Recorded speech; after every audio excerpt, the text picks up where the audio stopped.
வரமாட்டானா ஒன்றும் புரியல. 2 இட்லி வைங்க. இட்லியாண்ணே காலங்காத்தாலே இப்படி வந்துடுறாங்க எவனாவது வந்துக்கிட்டு சும்மா 500 ரூபா தலை 1000 ரூபா தலை நீட்டிக்கிட்டு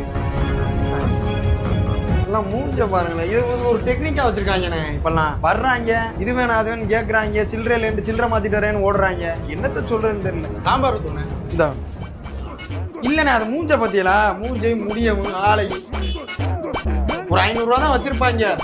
இதை வச்சு 1000 ஹோட்டல்ல சாப்பிடுவாங்க ஒரு மாசத்துக்கு. இன்னைக்கு நம்ம ஹோட்டலு நாளைக்கு வேற ஹோட்டலு. நான் நல்லா மூஞ்செல்லாம் பார்த்து வச்சுட்டேனே. நாளைக்கு நம்ம கடைக்கு வரட்டும் மாவாட்ட விட்டுறேன். அண்ணே வாங்க தம்பி வாங்க. உங்களுக்கானதே வெயிட் பண்ணிக்கிட்டு இருந்தேன். எவ்வளோண்ணே? 45. 45ஆ? இந்த அவர் சாப்பிட்டது சேர்த்துருது. அவர் சாப்பிட அவர் யாரு? எங்க அண்ணன் அவரு. மாப்பிள வணக்கம்டா மாப்பிள, தேனியில இருந்து.